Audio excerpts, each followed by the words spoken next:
Hello, everyone. Good evening. Welcome to Tzion Bressa Project for tonight's shir. Just a couple of announcements before we begin. First, of course, that tonight's class should be for the refuah shlema of all those who are not well, specifically um, Reb Chaim and Nachman Belea, and also Abraham ben Sarah Esther, as well as a Luili Nishmat for Reb Aaron Walken, and that for anyone who needs anything, that it should be a schus for you to receive blessing in your life. Further, of course, thank God, Tzion Breslov project has had a successful beginning, and we're into, I think, our second month already. And of course, if you feel that these classes are making an impact on your life, if you feel that Rav David is really speaking to you and helping you in your spiritual journey, your emotional journey, that we ask that you please support us. These classes are, thank God, they're mamish reaching across the world. We have people in Spain, we have people in Israel. They're being impacted by these classes, and because we're so early on, we really need your financial support to make sure these classes continue to be as successful as they are. So. My name is Aaron London. I am a part of the public relations side of Tzion. I'm going to put on the side here our email, which you can do a quick chase, quick pay with. If you have questions, you can always email Rav David. If you want to set up a meeting with Rav David, he's happy to meet with you. But we really appreciate everyone being here tonight and supporting the spread of Rabbi Nachman's Torah. We know that the uniqueness of what Rav David is able to do is to bring down these ideas in a very practical way that could really transform our lives. I know personally, I've been my whole entire family has been impacted by these classes and our relationship with Rav David. So I'll put all the important information on the side in the chat. We also have our Instagram page, Tzion.Breslov. We're encouraging people to share their Hisbodedus stories. You can email us again at sionbreslevproject@gmail.com. And without further ado, Rav David. Thank you, Aaron. Beautiful. And I wanna hearken to something he just said. Again, anyone who knows me knows I'm not comfortable with this at all. But part of helping people means going beyond what's comfortable for you. So I'm gonna hearken something that Aaron said, which is that we need money. We're a very small organization. Thank God it's been an incredible start. None of us could have imagined how much exposure and the feedback and the responses from people. We're getting emails across the world. I'm not just saying that. I'm not just people saying like, hey, that class was really nice, but that I'm living on this. I'm watching this every class, and it's giving me chizuk and strength in life. And they only want to see more and more of it. I can't give away more than that because these conversations are private, but I'm just telling you, I read these emails and I cry. This is what we're doing here is we're trying to give over wisdom from the highest places. And this wisdom, what you're going to learn tonight, has the power to literally transform all of the darkness of your life into light. And it's not a nice tagline, and it's not for a movie screen. You don't have to go to a movie theater to escape your life to find peace in your life. You can actually just have it. However, you need good advice. Rabbi Nachman says that the entire redemption, which means collectively for all the Jewish people in all the world, and on a personal level for yourself, whatever you need help for in your life, Rabbi Nachman says it depends on good advice. And how do you get good advice? You need to get it from a person who's really connected to the truth. And for our generation, there's nobody who speaks to us, who's holding on to that information like Rabbi Nachman. And this is something that Rabbi Nachman predicted 200 years ago when nobody knew him, was that this final generation was going to need whatever he had to say. And we're seeing that more and more every single day. I myself, I've said this a million times, my whole life has been transformed. And I'm not saying that for any other reason except that it's true. that I went literally, like David Amelch said, from the trash bin, from the dunghill, and experiencing true life, and has nothing to do with me at all. It has to do with this incredible transcendent wisdom that's brought down to a practical level that you can bring down into your life. So therefore, I'm going beyond my boundaries, and I'm asking you please for help, because we just started. This is way beyond what we thought it was going to be initially, and there is no limit to what this could be. And we need to help people. You know, we weren't sent to this world so that we can like sit down and just veg out, even though that might be nice at times. We're here on a mission. We're here to bring Geula to the world. The Jewish people are not called the chosen people because Hashem likes us more than somebody else. We're chosen to bring redemption to the world. We're here to lift up the whole physical world. We're here to lift up the whole emotional world. We're here to lift up the whole psychological world. We're here to lift up creation. And when you realize that that's what you're here for, then it becomes very much incumbent on you to do what you can. Rabbi Nachman says explicitly in the Likutei Moharan that every Jewish man and woman needs to, at the very least, make sure they're not holding back redemption for the world. Doesn't mean that you have to achieve it. It just means you can't hold it back. You need to do that much at least. So everybody who's listening should really, if you're connecting to this, if you feel that others can connect to this, the issue here is never going to be the content. This content is real. This advice is true, and it's time tested, and it works. The issue here is not going to be, are we giving you self-sacrifice? Are we being selfless? We're doing that. The only issue is going to be, are we going to have enough reach? Are we going to be able to have the finances necessary to invest in making this not just a positive experience for people who know about these things, but to reach the entire world that is very connected to media, that is very connected to technological advancements. So we need to be there with them. That's the only way to get to those places, and that's going to take finances, okay? So if this connects to you tonight, if you feel like this could help others, please think about what way that you can help us, and understand that this is not about me, and this is not about you. This is about Klal Yisrael. This is about redemption. This is about world peace. This is about living with Hashem. This is much bigger than any of us. So with that, we're going to start the class. Thank you for listening to me.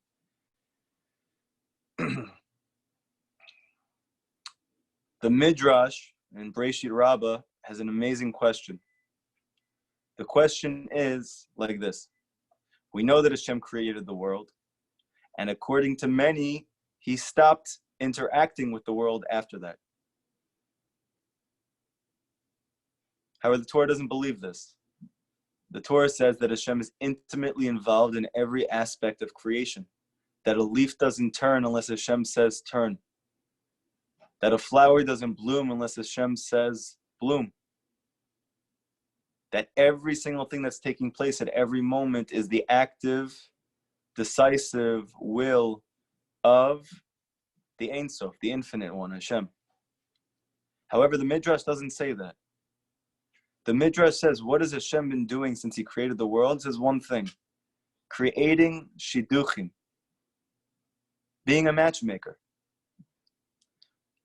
getting men and women together from different places, from different backgrounds, from different cultures, and creating events in their life and circumstances in their life that would eventually allow them to come together. So the Torah goes so far as to say that the real reason why somebody grows up, let's say in a family that doesn't have money, and you think it's because your parents don't have economic success, they didn't go to school, they're immigrants, whatever it is. Whereas another family, they have a lot of money, and they grow up in a big home, and they grow up in a wealthy, affluent area. And you think, why? It's because their parents inherited it, because they grew up in white suburban society, whatever you feel like is the natural response to why these things are taking place. However, the Torah teaches that the entire reason Hashem creates one family poor like that and the other one rich like that is because those are the only circumstances that can cause them to eventually meet and to connect. That the whole financial circumstance situation of your family growing up is only to allow you, to push you to eventually meet your wife or your husband, and all your circumstances growing up. And that's an unbelievable thing to think about, to meditate on, that everything happened in your life only so that you can meet your spouse. Now, a lot of us have a hard time understanding that. Why? Some of us are not married. Some of us who are married are wondering why we got married. Some of us who are married are trying to find out how they can get out and thinking about who they could have married instead. Some of us have been trying for many, many years to make this work, and they're failure after failure after failure. Therapist, psychologist, psychiatrist. So if Hashem created everything in my life only so I can meet this person, so this thing should be so sweet. This thing should be so beautiful. Hashem did everything so I can get here.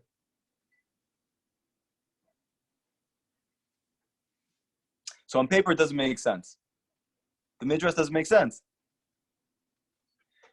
Comes along Rabbi Nachman, and he says, you know what a shidduch is? A shidduch, a match, is whenever you take two opposites and you unite them. Whenever you take two entities, two people, two creations, and these two creations have separate natures, different natures, and those two things come together to harmonize and to become a unity and to have peace, that's called a shidduch. So that's the reason why the Midrash says that ever since Hashem created the world, what has he been doing? He's only creating shidduchim at every moment, meaning he is causing you to come into contact with things that are completely dissimilar to you so that you can become one with that thing and to experience peace with that thing. Now that's an unbelievable thought, because this goes completely contradictory to what the world is trying to achieve with their efforts at peace. Because what is the whole world busy doing? Trying to get everybody to convince them to think like they think. Where the Torah is teaching, that's not even peace. If you think like they think, so they're just you. Peace can only come about when you have two completely dissimilar thought processes, and yet you come to a unity and a harmony together. This is the whole reason why the Torah calls between a man and a wife shalom bayit, peace in the home. Just call it, they get along. Call it a good marriage. Why do you call it shalom bayit? Because shalom, peace, only exists when there's two completely separate entities coming together as one.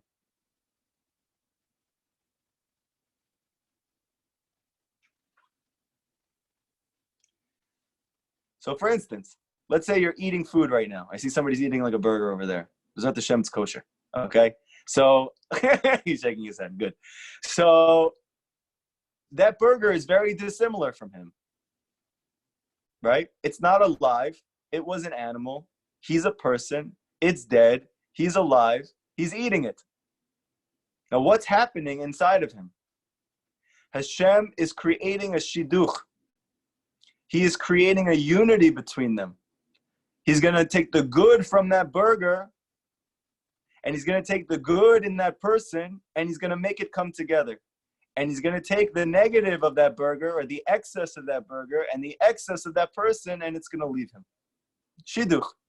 Hashem created another shidduch between this chesed, beautiful Jew, and his kosher burger. Okay? This is just one little example. Now, the question everyone has is, so that sounds great, that's beautiful. But where's my shidduch then? Because I don't have peace with my wife. I don't have peace with my husband. Not only do I not have peace, my house is a war zone. I have more peace everywhere besides my home. Why is that? If all Hashem's doing is trying to create shidduchim, and my whole life was only to get to the point that I marry my dissimilar spouse, so let's do it. Where's the shidduch? Because Rabbi Nachman is giving an unbelievable insight. The shidduch was not just when you got married or when you met your partner. The shidduch is every moment that you have peace, that's called shidduch. And every moment that you don't, it's a missed opportunity at a shidduch that Hashem is trying to create for you. That the whole reason that Hashem is making it, that your wife or your husband is completely dissimilar from you in thought, in speech, in deed, in emotion, in action, is because Hashem wants to give you an opportunity to achieve shalom, peace. Because if you were the same, then you can't have peace. You're just broing out, right? A lot of people say, well, I wish I could just marry my best friend. Yeah, but then you can never achieve peace. And the whole reason Hashem created the world was to experience peace. And not peace that I have you believe and think exactly like I think. But peace that you are you, and I am I, and we are better together than we are separately. We come to a harmony. A good example of this is if you have a band, right? You have a guy who's playing the guitar, he's doing a wicked sweet solo, and you have a guy in the drums, and he's hitting the hi-hats, and he's thumping the bottom. You guys can clearly say I don't know anything about music. And you have all of these different people in the band playing completely different instruments, not thinking the same about how they play their instrument. The sound that comes out is completely different. It's all completely different. And if you have all of those instruments in separate rooms, so, okay, it's nice. When does that become beautiful? When does that become transcendent? When does that become incredible? When does that become life-changing? When those 5 people come together in one room and they're each able to be themselves, but within a harmony. That the drummer is not trying to teach the guitarist, why don't you think like me and play the drums? Hey, dummy, it's because you need to play the drums and I need to play guitar. Otherwise, we're just a drum band. And nobody cares about drum bands. Actually, techno's pretty in these days, but whatever. So you have,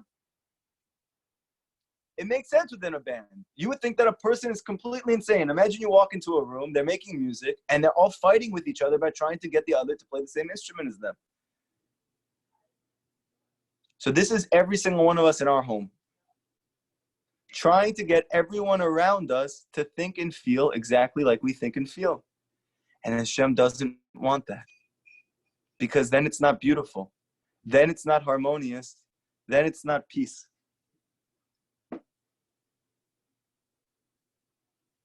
What is it that makes opposites unite? Anyone who's in this class wants to know, what is it that can give me shalom bayit? How can I have peace in my home with my husband?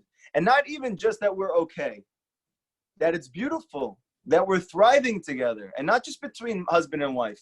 We're learning now, according to Rabbi Nachman, a shidduch can be with your dad, it can be with your mother, it can be with your kids, it can be with yourself. A shidduch is whenever there is a unity of opposites. How is it within yourself? You have a yetzer tov and a yetzer hara. You also have to make a shidduch. Anyone can do this. So the obvious question is, why haven't I been able to? What am I missing? So Rabbi Nachman teaches, and Chassidut teaches, that the only thing that can bring peace, and that doesn't mean that I get you to think like me. It means that there's a harmony of 2 opposites that come together and become more beautiful together than if they're separate. There's one thing. It's called da'at. Da'at. Da'at, in English, translates as consciousness. What type of consciousness? Divine consciousness, transcendent consciousness, God consciousness. When a person has God consciousness, then, or two people have God consciousness, then you can have shalom. What is God consciousness? It's not what you think it is. It is not an old man in the sky with long flowing gray hair, and he's flying around and he's naked and he's taking care of everybody down here. This is not God. Okay? And I know that sounds silly, and I'm sure people will think I never thought about God that way. Anybody who grew up secular thinks that their temple or their whatever is teaching them that God is kind of like up there and he's helping you down here and whatever it is. This is not Hashem. We say Shema Yisrael, Hashem Elokeinu, Hashem Echad. Hashem is one. How come we don't say Rishon? He's the only one. He's one versus two. Because Echad doesn't mean there's no other ones. It also means that.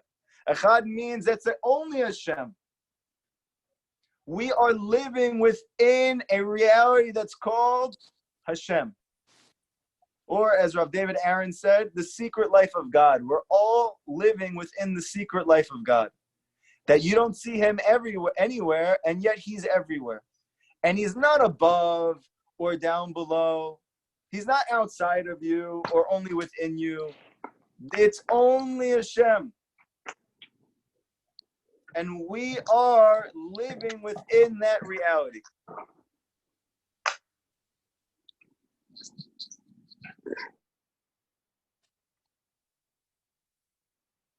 When you're conscientious of that, that's called da'at. When you are experiencing that in your mind and your heart, that's called consciousness. That's called being conscious. It doesn't come from going on a mountain and meditating for 10 hours and floating into a state of leaving behind all your responsibilities and all your duties in your life. It's about being in the world. It's about being in relationships. It's about being at work. It's about being with friends and family. And to experience that everything in your life is just another revelation of pure godliness. And the whole exile is that we don't realize that. And nowhere is this more true. Nowhere is this more palpable and real than between a man and his wife. And the whole fact that it looks not like that is to show you how great Hashem is.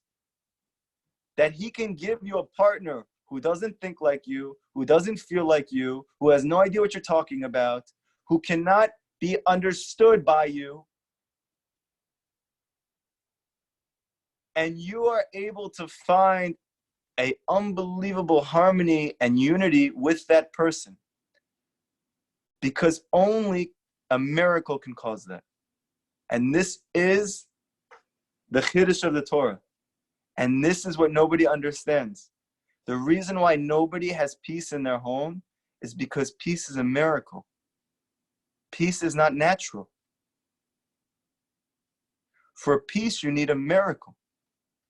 If Rav Nachman is teaching, like he does clearly in the Likutei Moharan, that da'at is the key to shalom, that God consciousness, that everything is Hashem, is the key to peace, both within yourself and with others.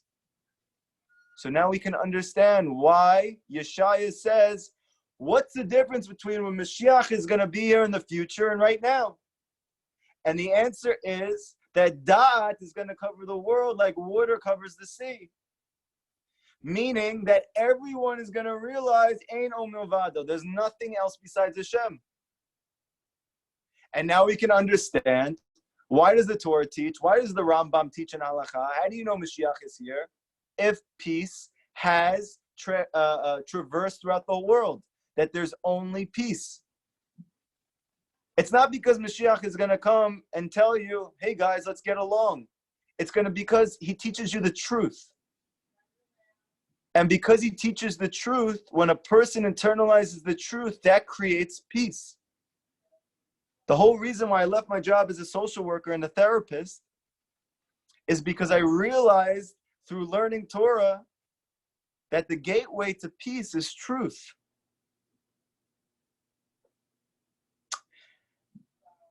And shalom is actually a name of Hashem. Peace is a name of Hashem. To show how deeply it goes that shalom, peace, is supernatural. It's not natural. It's not part of this natural physical world. It is the extent that in Jewish law, there's a question if you can even name your son Shalom. Because then you're going to have to say his name in the bathroom, and you're not allowed to say Hashem's name in the bathroom. Hashem is called peace.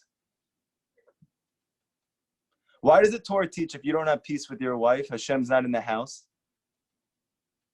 Because peace is Hashem. So if there's no peace, how can Hashem be there? That is Hashem. If there's peace in your home, you're experiencing Hashem. If there's no peace in your home, you're not experiencing Hashem. Because He is Shalom. He is peace. And now we can understand why the Torah teaches that there's nothing more important in your life than Shalom Bayit. If you don't have Hashem in your home, you don't have Hashem anywhere.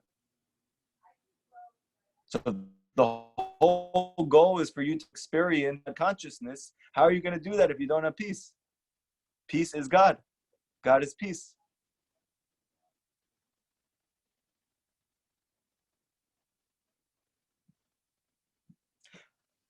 How do we know that this is the case? Do we see this anywhere in the Torah? So Rabbi Nachman explains, unbelievable, in the next chapter in the Likutei Moharan that we're going to do, that in the Beit HaMikdash, in the Mishkan, right, this is the place where there's the full revelation of God consciousness. This is what we're all waiting in Yerushalayim, in Eretz Yisrael, that there's a space that Hashem's reality is clearly evident and that you can experience it in a deep faith. You don't need to believe in that place. You experience it. Now, in the holiest place, in that, meaning the place where the vision of God is most intense, so that place is called the Aron. And on top of the Aron, you had two keruvim. Now in English, they call this angels. Again, for anyone who grew up secular, it's not what you were taught growing up, okay? Again, not naked, not flying babies, okay? No such thing. A malach, an angel, is simply a spiritual force which Hashem created in the world, which causes things in reality that Hashem wants to happen. That's what a malach is, okay? Now there's two malachim on top of the Aron, the place where the Torah was, where the ark was, which is the full revelation of godliness. And these two faced each other, and they looked like a boy and a girl, like a man and a wife. And the Torah teaches that when the Jewish people were close to Hashem, they were looking at each other.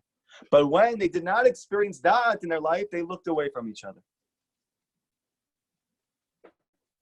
So now everybody knows that Chazal. Anybody who's familiar with the Torah has heard that before. It's Chiddush. Not realizing, and what you're not focusing on, is that these two, man and woman, that they're looking at each other, what are they standing on top of? What is between them? It's the truth. The Torah, the Aron. The whole reason they're able to stay in the same place and to look at each other and to have harmony is because the truth is between them. So we see very clearly that the whole key to peace is truth. So the reason why a family doesn't have peace in their home is because there's not truth in that home. And even if that truth is something that they have intellectually, it's not in their heart.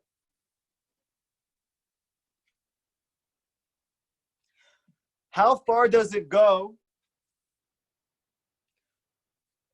that Shalom Bayit is so important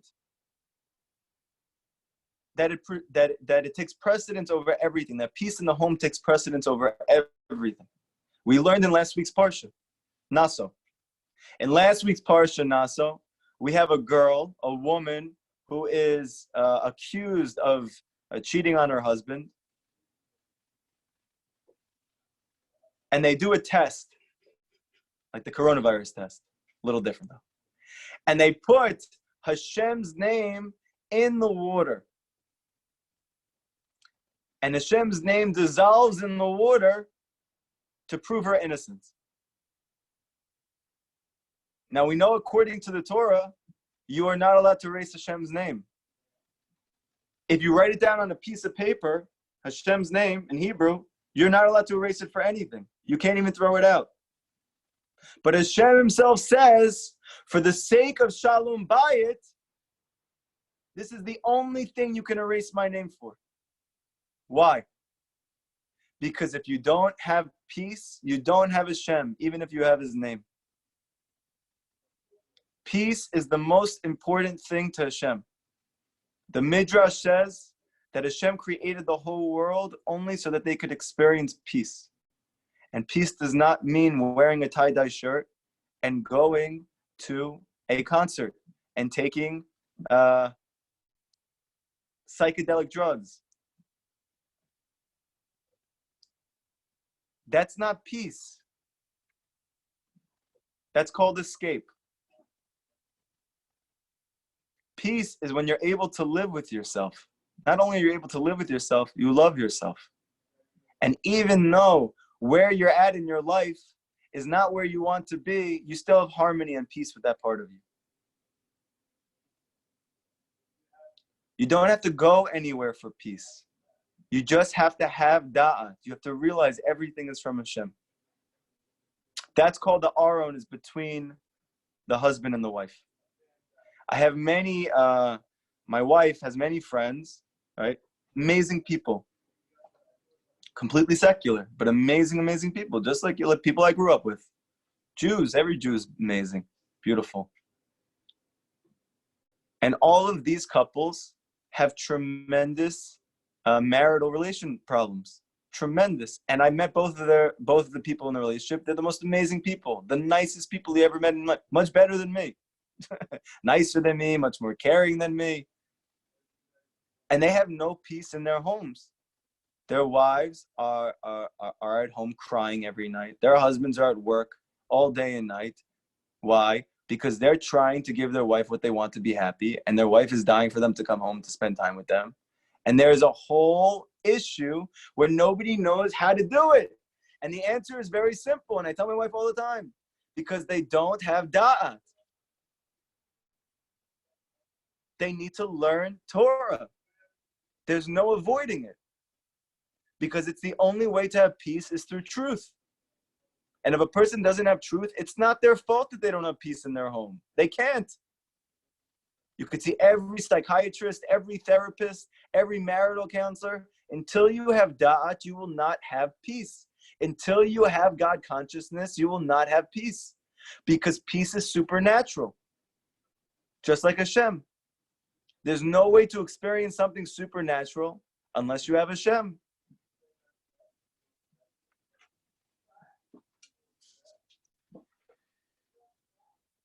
Now I want to add a very important caveat here, something that is not talked about, something that is very, very important. And this is one of the biggest issues in relationships. That everybody says they're right.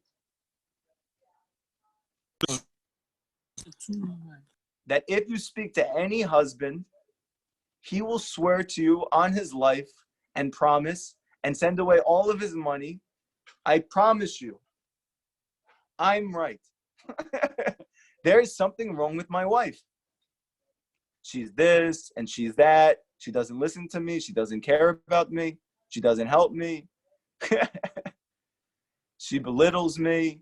She's like not supporting me at all. Okay, good. So that's your truth. I promise you, if I spoke to your wife, she would swear to me on every fiber of her being that her husband is not responsible, that her husband doesn't care about anyone else besides himself, that her husband is not listening to her, that even when he does listen, he doesn't hear her. He doesn't make time for her or the kids. And they're both right. They're both right. But they're both wrong. Because Rabbi Nachman says that there's the truth, but there's the truth of truths. And this is what nobody knows. And this is what only Rabbi Nachman can teach you. The truth is not enough for peace. You need the truth of truths. What does that mean?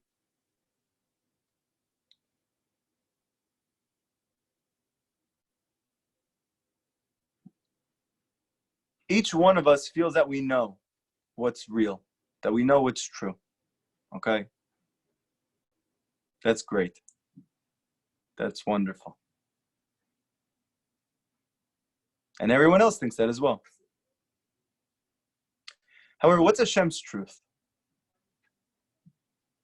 If we're saying that the only way to experience peace is to connect to Hashem, so what's Hashem's truth? That's really the most important thing then. If I want to have a beautiful relationship with all those around me, then I need Hashem's truth. Because my truth is leading to me being depressed. My truth is leading to me looking for every reason to leave the house. My truth is leaving me crying every night, not knowing what to do the next day. My truth isn't working, and I don't know why, because it's real. And the answer is because it's not the truth of truths. The truth of truths is Hashem's truth. What does Rabbi Nachman teach as the truth of truths? Peace. Hashem's truth is called peace. That means if you say something to your wife or your husband that you say and you will swear is the truth, and that's why you're saying it, how can I not say it? It's true. So you know what the Torah says? If what you're saying is hurting your spouse, it's not true. Because the truth can only lead to peace. If what you're saying is hurting your spouse, it's called a lie according to the Torah. We grew up thinking, it's the truth.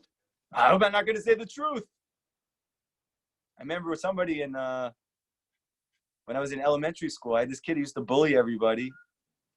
And his whole, his entire justification is that he was saying the truth. According to his little pea-brained infant mind, it was the truth.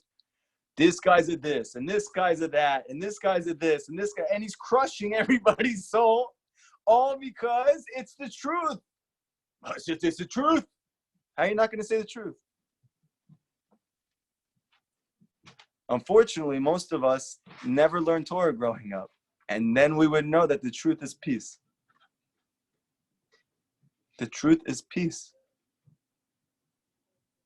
Do you know the reason why on Shabbat you have to have candles and you have to light them on Shabbat, and it's one of the biggest mitzvot and it brings so much blessing into your home? It's because the Torah teaches if there's no light in the room, then the husband and the wife, they can't have peace because they can't see each other. Because they can't see, they have no peace. To the extent that they have to discuss how far do you have to go to make sure you light those candles. Because it's so important to have peace.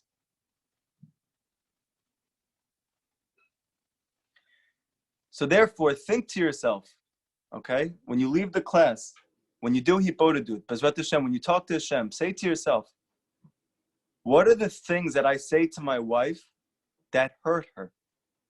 What are the things I say to my husband that hurt him, that I think are true? And I want you to recognize that if it's hurting him or her, it's not true. And that's why you don't have peace in your house.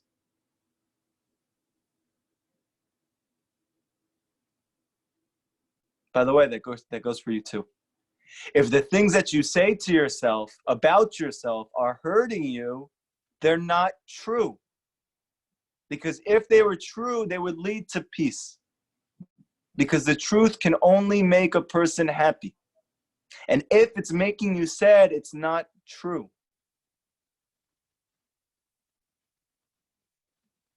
What's another reason there is no peace in relationships? Because the secular world teaches you, And even if you're religious, it doesn't mean you're not secular.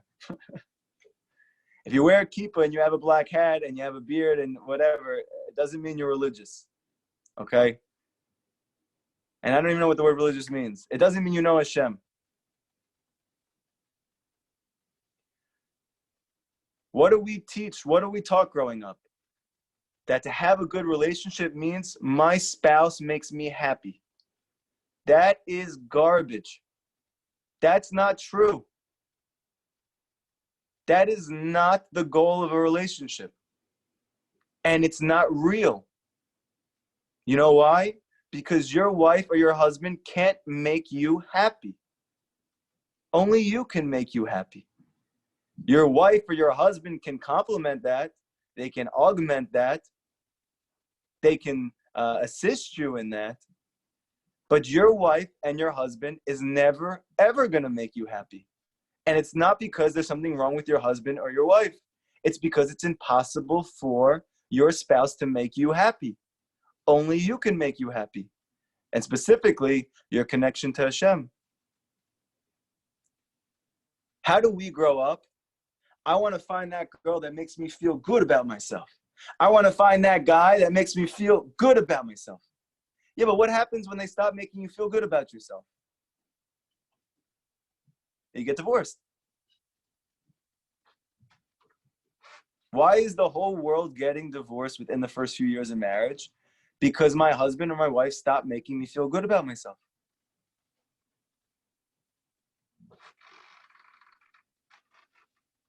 So according to that definition, you're right. You should have 1,000 spouses. Because none of them are ever going to make you happy. Because nobody can make you happy. Only you can make yourself happy. So how can you be happy in your relationship then? If they're not making me happy and I'm not happy, when am I going to be happy? When are they going to be happy? So you ready? Listen to this. The Torah teaches your desire in your relationship should not be to receive anything. That when you wake up in the morning, you shouldn't think for 1 second about what you want your wife or husband to give you. Your only thought should be, what can I give my husband or wife? That's it. All day, what can I give? Not what can I receive. Because receiving is natural, and natural leads to dysfunction. Giving is supernatural. Giving is godly. Giving doesn't make sense. And only something that's supernatural can lead to peace. Only something that's godly can lead to peace. When you are in a relationship with somebody, the main reason you're suffering is because you're looking for them to do something, to be something besides themselves. Stop doing that.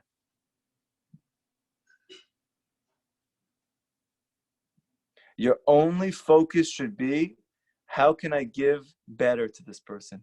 How can I give more to this person? And then if they give you anything, it's a cherry on top. Somebody came to Rav Nachman ben student. He said, you don't understand though, my wife is crazy. She's constantly yelling at me, telling me I'm nothing. She's abusing me verbally. She's, and it goes on and on and on. Rav Nachman says, is she home when you come home? He said, yeah. He said, does she give food to your kids? He said, yeah. He said, what else do you need? And I know that sounds crazy, but you need to understand where he's coming from. The perspective of the Torah is your spouse is not there to give you. Your spouse is there for you to give her. Hashem is trying to teach you to be godly. How do you be godly? To be like Hashem. Does Hashem receive anything? No, he only gives. He doesn't receive anything. He just gives. He gives and he gives, and he's trying to figure out other ways to give. We don't give him anything. His only desire is to give. So when you're like that, then you'll have peace in your relationship.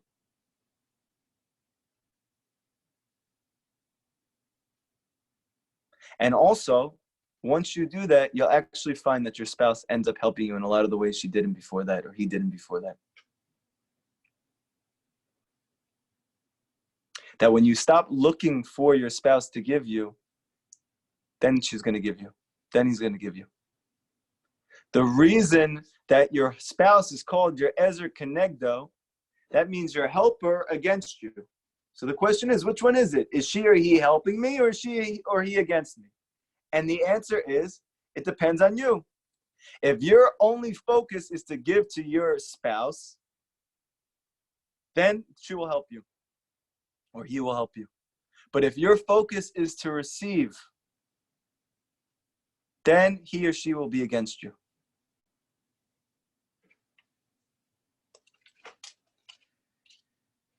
So therefore, your goal in your relationship is not to change your partner. Stop trying to change your partner. Stop trying to make her or him more something or different. Your goal is not to change, but to recognize. Your goal is not to change, but to appreciate. Appreciate the good that you see in your spouse. Find the good points in your spouse and focus only on those good points. That's all that your spouse really is. And everything that your spouse struggles with, they're not her, those are his struggles. But by focusing on the good inside of your partner only, they become that good completely. And also, the goal again is not to change. The goal is to recognize. Why is that? Because the whole reason Hashem made it a mitzvah in the Torah to get married. Where does marriage come from? Everybody thinks marriage has been around forever. There was no concept of marriage before the Torah. You want to know why the majority of the world is not married? They can't stay married or they don't get married? It's because it's a concept from the Torah. So how are you going to stay married if you don't know what the Torah says about being married? Torah is the one that created the concept of marriage. It's like if I created the concept of basketball and you're trying to play all day and night, but you never learned from the place that created basketball. So what do you think that's going to look like? A monkey in a circus. Think about your relationships. We're all monkeys in a circus. Why? Because the Torah created marriage. So find out what the Torah says about a successful marriage and you'll know how to be married. Why did Hashem make marriage so important? That he created your whole life, all of your struggles, all of your issues, all of your psychological issues, all of your physical issues, all of the abuse, all of the poverty. And then on the other end, all of the wealth and all of the affluence and all of the connection and all of the friendships and all of the triumphs. The Midrash says Hashem did all of that just so you meet your spouse who's completely different than you. Why? Because the only way to be close to Hashem is to be close to your spouse. There is no way to be close to Hashem if you're not close to your spouse. Why? Because Hashem is completely different than you. Can you imagine every day you're crying to Hashem, Hashem, why can't you just be more like me? Why can't you think like I think? We never say that. Why don't you ever pray for that? That Hashem should be like you. Chas v'shalom. Can you imagine if you were running the world? Woo! That would be interesting. It would be a train wreck. We don't want Hashem to be like us. We want him to be like him. We just need to get on his wavelength. And Hashem created your marriage partner that you should experience someone who is completely different than you, just like you're completely different than Hashem. Because the goal is not to change Hashem. The goal is to recognize Hashem. Da'at, God consciousness, doesn't mean that you're changing what Hashem does for you. It's recognizing Hashem in your life. It's the same thing in your relationship. You want there to be peace in your relationship? Stop trying to change your partner. Recognize the godliness which is within them and pay attention only to that. And focus only on giving to that. And when you do that, then you'll see Hashem in your life. I want to tell you something amazing. I had a huge chiddush. The Torah says that you should honor your spouse more than yourself. What does that mean? You want something, your spouse wants something. You know they want it just like you want it. You should give it to them. So for instance, it was a few Shabbats ago, and I, Baruch Hashem, B'li Ayin Hara, I have 3 children. And, at this point, it's hard to get a place to sleep. Because there's this kid who's up and screaming, and then there's this baby who's crying. So there's really only one place to sleep that you can actually sleep, and that's on the couch in the living room. That you can, for sure, you're going to get sleep there. Because if you're in the bedroom, my baby's there. And me and my wife are both sleep deprived. And we both have many things are going on. And Shabbat comes, and I have toiled and worked all week. I'm dead by the time Shabbat comes. And I see my wife, she wants to lay down. At nap time, when my kids are sleeping. So what did I do? I have to honor her more than myself. I can't sleep in my room with my kids or my bedroom because they might wake up and I need them to sleep so I can sleep. But I also need my wife to sleep. So what am I going to do? So I slept on the floor. And I realized something unbelievable. I had the biggest chiddush. The Torah teaches that Hashem keeps all of his mitzvot. That means that Hashem is working every moment to give you what you need at his own expense. That in that little moment, I realized I had such a chap. That Hashem is going to every length possible to give you what you need completely at his own expense, and we don't even realize it because he keeps his own mitzvot. And again, that doesn't mean that I lay on the floor so that my wife realizes and then she does me a favor later. That's not what we're talking about. That's not love. Love is unconditional. Love is not based on a condition. You don't wash the dishes for your spouse so that they will do you a favor later. That is called conditional love. And there's no peace with conditional love. But if you give to your spouse, not because you want anything in return, but just because you love, then you'll have peace.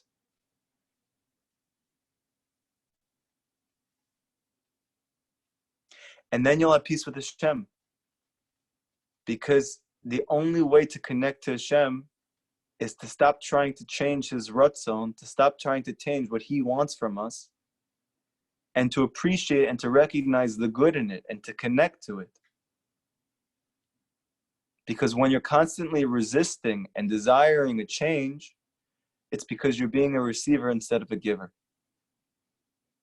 In Chassidut, it goes so far as to teach that if any person at any moment desires to give, that person is called Jewish at that moment. To be Jewish means he gives. If a person is receiving and he has no thought of giving, then that part of him is not Jewish.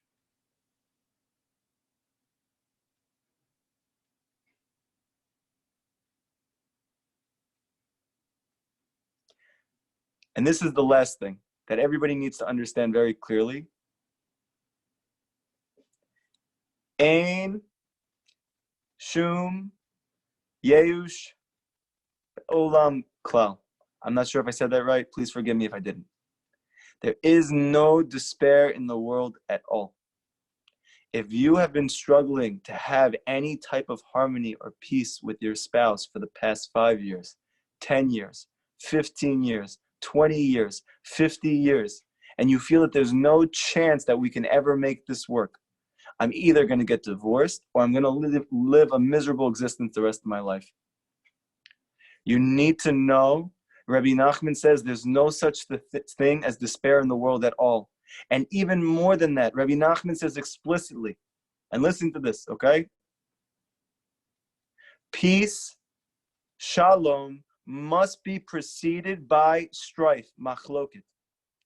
There is no way to experience peace with yourself, with your partner, with your coworker, with your parents, with your children, unless you first experience strife, machloket. It's not a problem that you guys do not have peace. That is the prerequisite for peace. You must first not get along. You must first not understand each other. You must first fight. Where do we learn this from? The very beginning of creation. That when Hashem created the universe, the whole world was tohu vavohu, was chaos. And then Hashem said, Vayahi or, let there be light. And there was light. So the way that we usually normally read, this is like a story. Okay, Hashem made the world, and the world was crazy, and then there was light, and woo, it's awesome, you know? The Torah is teaching the deepest thing, the deepest, most important thing. That before you can experience light, and there is no light beside Da'at, beside God consciousness, there is no light besides Torah, there is no light besides peace. You must first experience tohu vavohu. You must first experience chaos. You must first experience darkness. Darkness is the key to peace. Darkness is the key to light. This is the whole chiddush of this world. Why did Hashem bring me here? Why am I here suffering all the time? Why am I constantly struggling and confused and angry and sad? And the answer is that chaos has to come before peace. That's in the world and that's within yourself. The question that's obvious is, why do we need chaos before we can experience peace?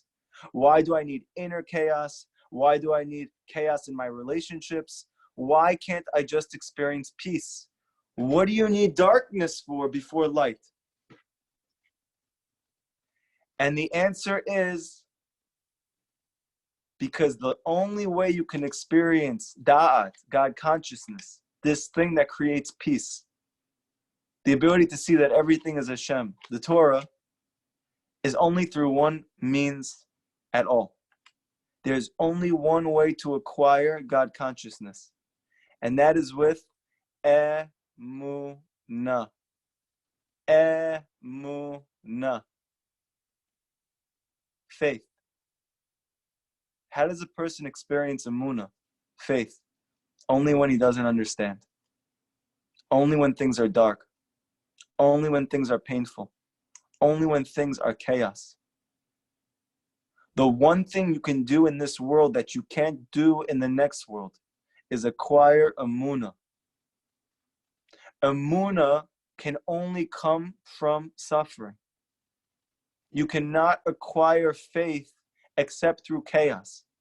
The reason why Hashem created tohu vavohu and then there was light is because when you're confronted by darkness, the only way you're able to experience a change, a transformation, a switch to peace is by relinquishing your truth and believing that Hashem knows more than you.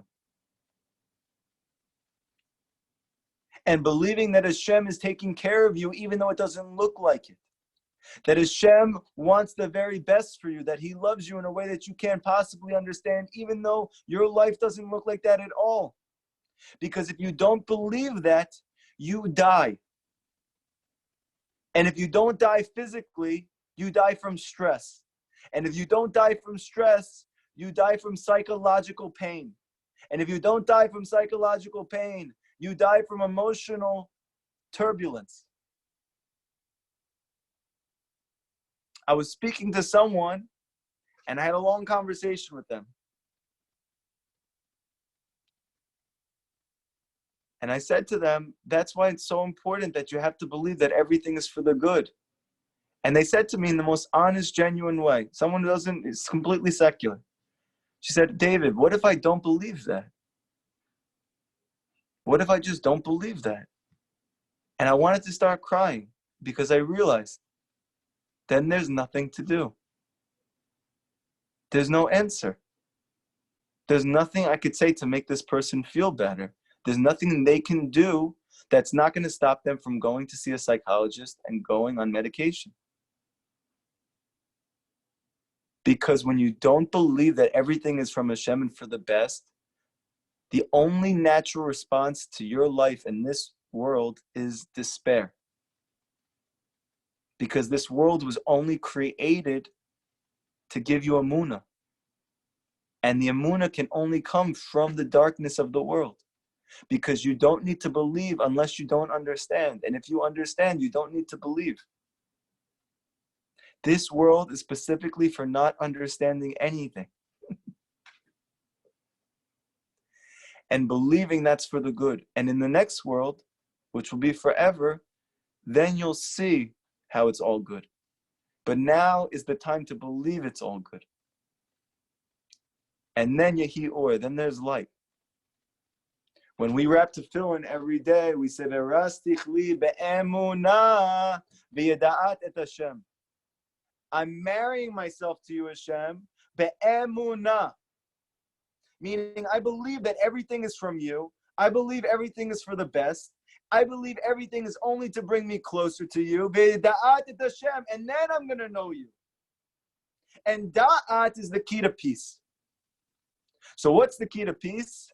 Emunah. Because when you have emunah, then you come to know Hashem. And when you come to know Hashem and you have da'at, then you have peace in your life. And we'll end with this. Rav Nachman goes so far as to say,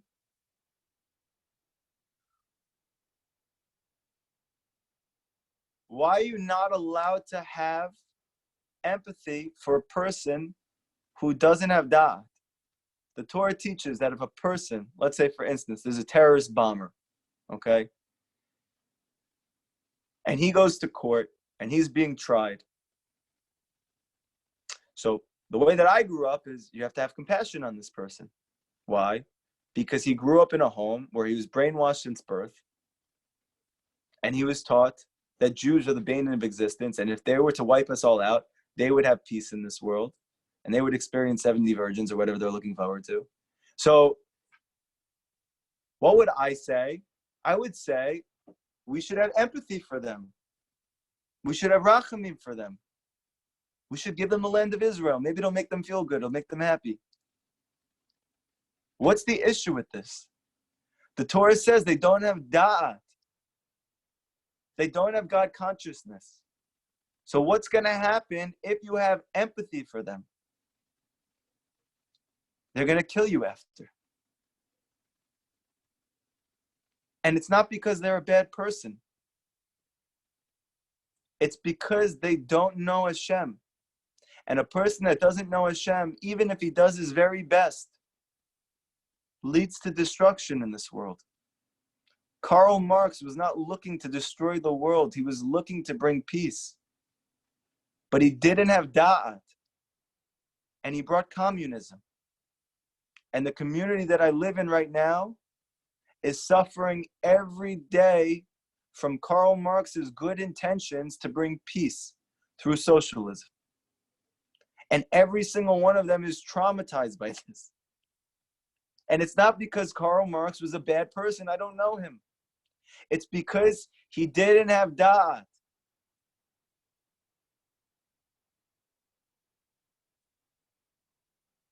So Rav Nachman teaches that da'at is the key to peace in your relationship. Why? Because only with da'at, with God consciousness, can you have empathy. Empathy is impossible. True empathy is impossible to have except with da'at, with God consciousness. And whatever empathy you have for them is not real empathy. And it actually is handicapping them. But if you have da'at, then you can have empathy for them. And the more your da'at, your God consciousness grows, the more empathy you can have for them, and that will create more peace. This is why Rav Nachman teaches that to be a leader of the Jewish people, the number one quality is rachamim, is empathy. But it's impossible to have rachamim without da'at, without God consciousness. And now we can understand, why should Moshe Rabbeinu be the leader of the Jewish people? Why should Mashiach be Moshe? What's so special at Moshe? That he sacrificed his life for people that didn't respect him at all. He sacrificed his life for people that didn't listen to him, even though all he was trying to do was save their life. How was he able to be so empathetic to a group of people who did not do anything good for themselves and gave him the hardest time? And the answer, because Moshe Rabbeinu is Gematria 613. Moshe Rabbeinu, says Rabbi Nachman, is the Torah. He is Da'at. So because he had perfected Da'at, he had the highest level of empathy. That he only saw the good in the Jewish people. He didn't see anything else. And therefore he said to Hashem, Hashem, erase me from the Torah if you're going to do anything to these people. What are you talking about? You're struggling day and night. You're not sleeping. You're not eating for months at a time so that you can try and bring peace to your people. And they are having orgies and they are worshiping idols. They're doing everything you asked them not to do. And then they're saying to you, why aren't you helping us? Why did you bring us to the desert? It would have been better if you left us in Egypt. You were a slave there. And they're blaming Moshe for everything. And Moshe is going to Hashem and he's saying, Hashem, erase me from this world if you do anything to them. How could he ever get to such a point? Because he had complete doubt. Because everything is from Hashem and he looked for the good. Because it's the only real thing. And by the way, and we'll end on this, and then we can ask questions. Rabbi Nachman teaches that Hashem has two loves. He loves justice and he loves the Jewish people. But Rabbi Nachman teaches he loves the Jewish people more. And Rabbi Nachman says explicitly that Hashem only looks for the good in you always. He's only ever looking for the good in you. How much, when you live your life, do you feel like Hashem hates me, Hashem doesn't think I'm good, Hashem doesn't believe in me, Hashem thinks I'm the worst? No, that's you. Hashem thinks great about you. Hashem is only looking for the good in you. And to have peace in your relationship, you need to do that to yourself, and you need to do that for your spouse. And by the way, this is the most empowering thing. Because if everything we learned in this class is true, and it is, that means you don't need your partner to do anything to have peace in your home. You are the only one responsible to have Shalom Bayit.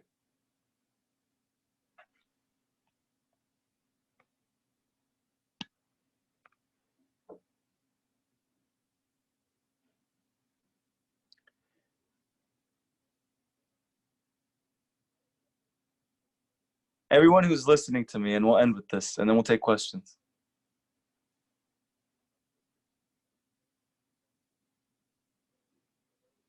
If you think that you're close to Hashem, and your house is a train wreck,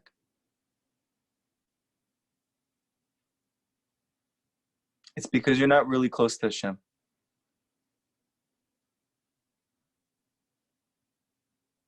Because to be close to Hashem means to stop trying to change Him, but to appreciate Him for what He is, and to meet Him where He's at. and to stop trying to look to receive, but to start to look to give. And the only way to experience peace and truth in that relationship is to do the same thing with your spouse. Stop looking for them to change. Give them. And they don't give you back, it doesn't matter. You're not here to receive. You're here to give. And you know what the most unbelievable thing is? When you stop trying to receive and you only look to give, you'll find the happiness you've been looking for your whole entire life. It's not in a psychology textbook. It's not in a People magazine somewhere. It's not in a therapist's office. The key to being happy is to being selfless. The more that you're selfless, the happier you are. Somebody came to the Rebbe and told him how depressed he was. He's so sad. I'm so sad. I'm so sad. You don't understand. And he's crying and he's crying and he's crying. And the Rebbe's listening to him. I'm sure he's crying as well, because that's what he used to do with everybody. He would just sit with you and cry with you. And he told him, I want you to do something for me. I want you to find a job that you're volunteering. Just volunteering. You're not getting paid for it. You're just giving. And I want you to come back and tell me after how you feel. He said, what are you talking about? I'm depressed. I need medication. I need help. He said, just try it. Go do something where you give. See how you feel. He came back a year later and he said, he saved my life. He saved my whole life.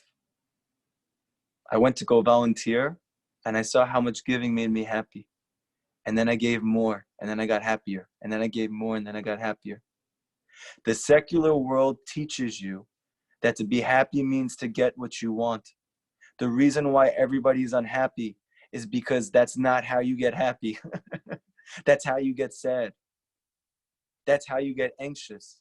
That's how you become confused. That's how you become scared. The way to be happy is to be selfless. And the more selfless you become, the happier you will be. Don't look for something from anyone. Just do. Just give. And if they don't reciprocate, it doesn't matter. It doesn't make a difference. They're not here for that. However, when you do give completely and you become completely selfless, if you're ever married to such a thing, then your partner will actually give you everything. Because they are your Ezra Kenegdo. They are built to be against you until you become selfless. And when you become selfless, then they help you. Thank you for listening, everybody. Just before we have questions, tomorrow night, we're going to have a men's lesson in Kutamaran, very important lesson. Please tune in for all the men who are listening. Tell your friends. Monday and Tuesday. Wednesday night, we have a women's class. Okay? So please tell your women friends, your lady friends, to come to the women's class.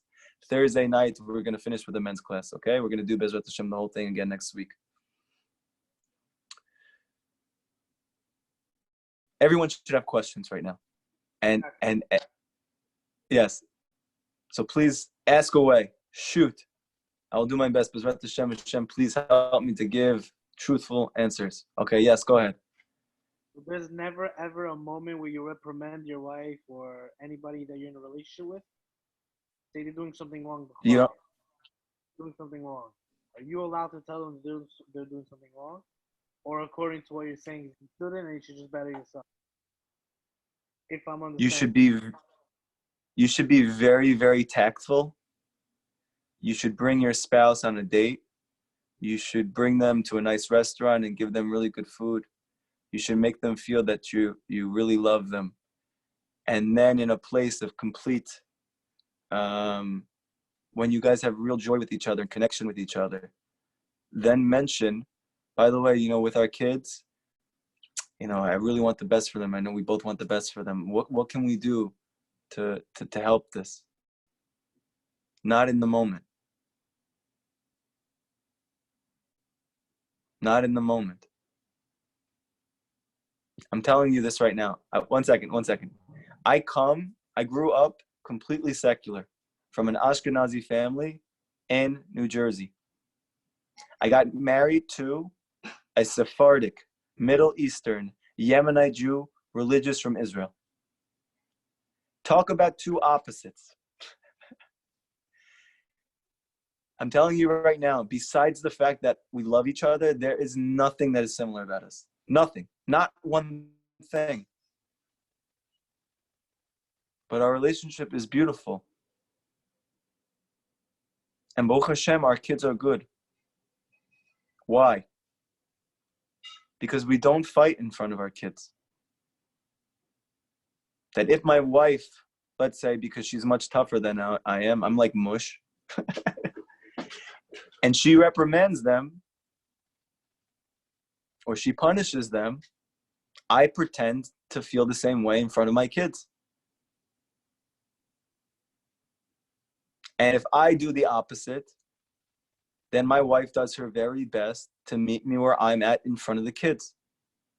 We think that the key to our kids turning out well is that they turn out like however you think in your mind.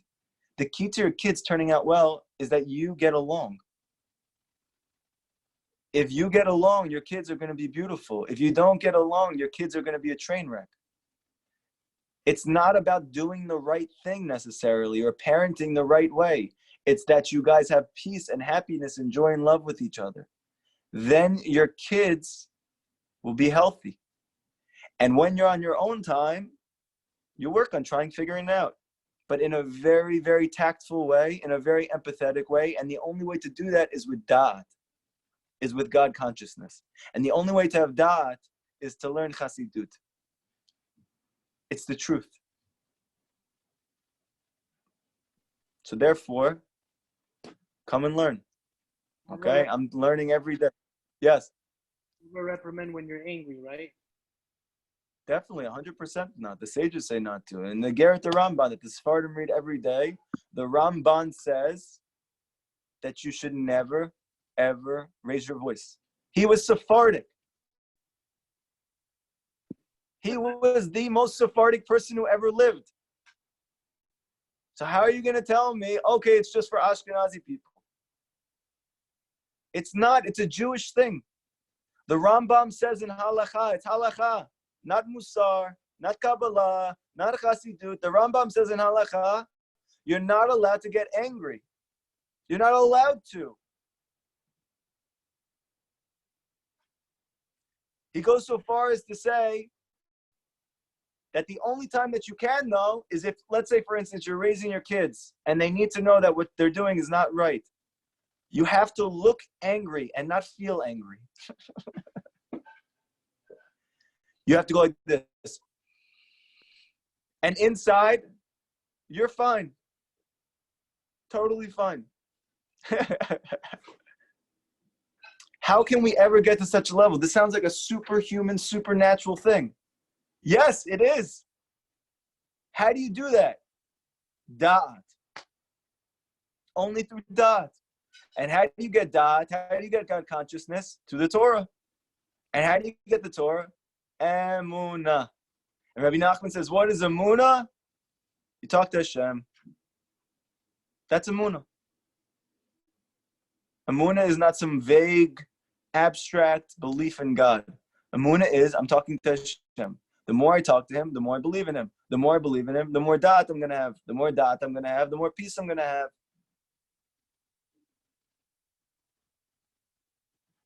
Any other questions? Yep. Hi. Can you hear? Yes, go ahead.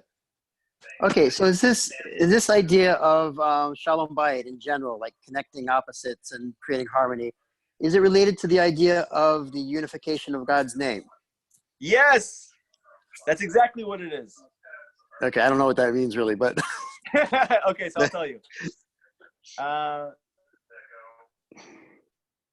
So within Kabbalah, there is a concept of a yichud, a unity. And we know that everything in this world is really letters of Hashem's name. Yud Ke, Vav Ke. And in Kabbalah and Chassidut, they teach that the whole key to redemption in this world is to unify Hashem's name. That's the reason why we say in Aleinu 3 times a day that Hashem is one and His name is one. Okay, great. What does that even mean? Hashem is one and His name is one. Okay, so my name is David. So when I'm David and my name is David, what does that mean? The answer is that it's Geula. Why? Because Hashem is one and the letters in His name have peace. It means that everything in reality reaches harmony. And when everything in this world reaches harmony and tikkun, peace, that's called Hashem's name is one.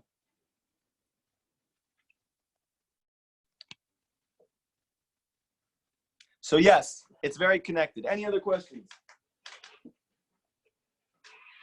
And you should ask me practical questions, because if you have issues, like we all do, so the way Rabbi Nachman says to getting those issues fixed is to ask for an answer to the problem.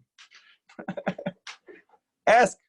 And if you don't want to say it out loud, so hide your face. And if you don't want to hide your face, so text me. Let me look and see if there's any questions on the bottom. 1 second. If we're only meant to give, can we give if we don't feel full? Meaning we're insecure, sad, etc. This is when you're single and when you're married. So it's a good question.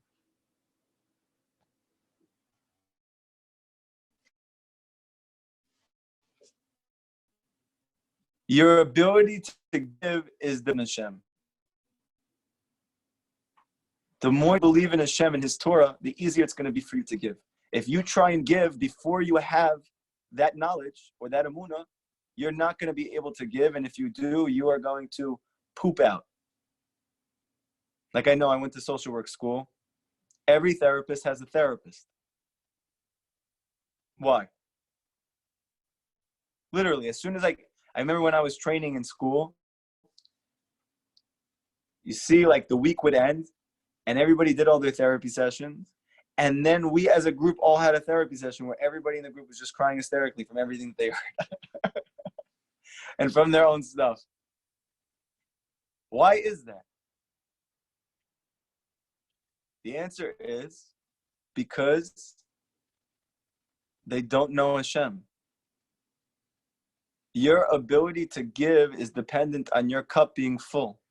And your cup being full is dependent on your emunah. So the more you have emunah, which means the more you talk to Hashem, the more your cup is going to be full and the more you're going to be able to give. So yes, giving without having is very destructive. But it's incumbent upon you to give. So therefore, it's incumbent upon you to know. And for you to know, you must believe. And to believe, you have to speak. So we see that the redemption comes through speech. That you talk to Hashem every day. And if you ask Hashem, Hashem, please help me to know you, because it's the only way I'm going to have peace in my relationship, Hashem's going to answer that. And if you try and give before you know, then you will self-implode, like I've done for 30 straight years. This is the reason why the Torah says, give chesed to Abraham and emet to Yaakov. Actually, it says the opposite way, and there's a reason for that. Give truth to Yaakov and give love to Abraham. Because if you try and give when you don't have truth, you're going to destroy yourself and everyone around you. But when you have the truth, then you can give.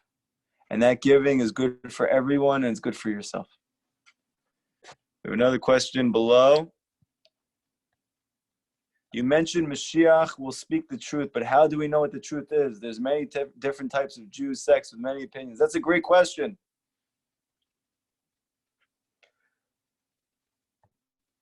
Here's the answer. You'll know the truth when you attain humility. When you attain humility, you'll know the truth. until you attain humility, you'll never know what the truth is. Your ability to experience truth is dependent completely on your ability to be humble. This is why the prophet said that in the end, the meek or the downtrodden are going to inherit the earth. What does that mean? It means that only the ones who have suffered so much in their life that they're left now with no ego, these are the people at the end that are going to experience the truth. Because the ability to experience the truth is dependent on your level of humility. And Rabbi Nachman says that when Mashiach comes, everyone is going to be shocked. Everyone is going to be shocked. This is Mashiach. This is Mashiach. Nobody's going to believe him. However, Rabbi Nachman says that my followers are not going to be surprised at all. In fact, they're going to be very comfortable with what he's saying. What's the reason?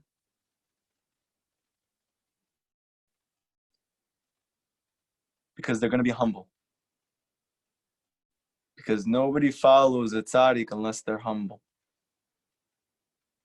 And therefore, if you want to know, how do I know what the truth is? The answer is to try and pray for humility. To know that you don't know. And to ask Hashem that you should know. And to allow yourself to experience what that truth is. We have a couple more questions. If a person lives in an unfaithful and abusive household, to still work on such a relationship, are you supposed to give in that relationship? Also, does Hashem forgive for this? Okay, so this is a very sensitive topic. First of all, I would say, you need to make sure you're safe. Okay? You need to make sure you're safe. The Torah values life over anything. That means that you need to be safe. Okay? With that being said, Rabbi Nachman says, whoever is your marriage partner, whoever you're married to, especially if you're still in your first marriage, whoever is your marriage partner on your first marriage, you should do whatever you can to stay with them no matter what. Why? Because he says that this person was created in order to give you Olam Haba. And the whole reason they are like they are is because that's what's giving you the next world. And especially if they're difficult. But your ability to experience that or to even care about that is dependent on your level of faith. So you have to talk to Hashem. Every day you have to talk to Hashem. And so again, first you have to be safe. Okay? But then beyond being safe, there needs to be a shift of consciousness. That my desire is not to receive, but my desire is to give. Because when you do that, you're going to experience peace within yourself and within your partner. And if you continue to give, even though you're being reciprocated, you'll find true happiness. And then ultimately, you will find reciprocation as well. There's another question down here. What is our obligation to ensure that there's peace in marriages other than our own, such as the marriages of our children?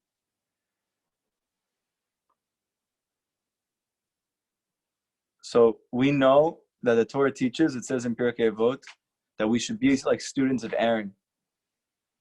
Because Moshe Rabbeinu's brother Aaron was obsessed with peace. He loved peace, he ran after peace. And Halakha says we should be like him, not like Moshe. So what does that mean? It means that you should try and make peace and help everybody have peace in their relationships. However, that's not by telling them to have peace, because that doesn't help. The answer is by exposing them to truth. Not your truth. Hashem's truth. And that is Chassidut. Introduce them to Chassidut. Because with God consciousness, then they're going to be able to have peace in their relationships. But you're not going to be able to impose peace on anybody, and especially if you don't have peace at home. You are not going to be able to teach anybody how to have peace if you don't have peace in your house. Because you cannot give something you don't have. So therefore, just first work at home. Now let's say, Bezrat Hashem, you have the merit to achieve shalom in your house, which is actually the hardest thing that you can possibly do. So let's say you ever merit that. So how do you give it over to others? Because the only way you got it is through God consciousness, is through Da'at. So you need to give them an opportunity to have Da'at. And this is the reason why I'm so passionate and so emphatic, and I'm begging everyone to please try and help this project, because the whole goal of this project is to spread Da'at all over the world. Because this is the key to peace. The key to peace is not having everybody have whatever they want. That is the surest way to war. The key to peace is Da'at, is God consciousness. So, therefore, you want to help people have peace in their house. If you want to have peace in the world, you need the truth. You want to help somebody, it doesn't mean you teach them the truth. It means you expose them to the truth. And only the tzaddik has the truth. Bring them and help them see the wisdom of Rabbi Nachman. Let them hear the truth of truths, not just the truth. Yes, there's many tzaddikim, and it's all true, but it's not the truth of truths. The truth of truth is Ein Milvado. There's nothing else besides Hashem. And Rabbi Nachman is teaching you this with every lesson that there is. And with this, there'll be peace. Thank you, everybody, for listening to this class. Please take what we learned about and talk to Hashem about it. Think about what we spoke about tonight. Think about what we talked about. I know this is very different than what you're taught in the world. I know this is maybe very different than what you have thought about life and about what a partner is. But as long as you resist what we speak about, you will experience chaos in your life. But as soon as you are able to internalize and to be open to what we spoke about, and to try and pray to Hashem that you should be able to bring this into your life, the sooner you experience peace in your life, both within yourself and within your relationships and within the world. Thank you so much, guys. We'll see you next week for a men's women's class, Bezrat Hashem. Tomorrow night, men's class. Thank you, guys.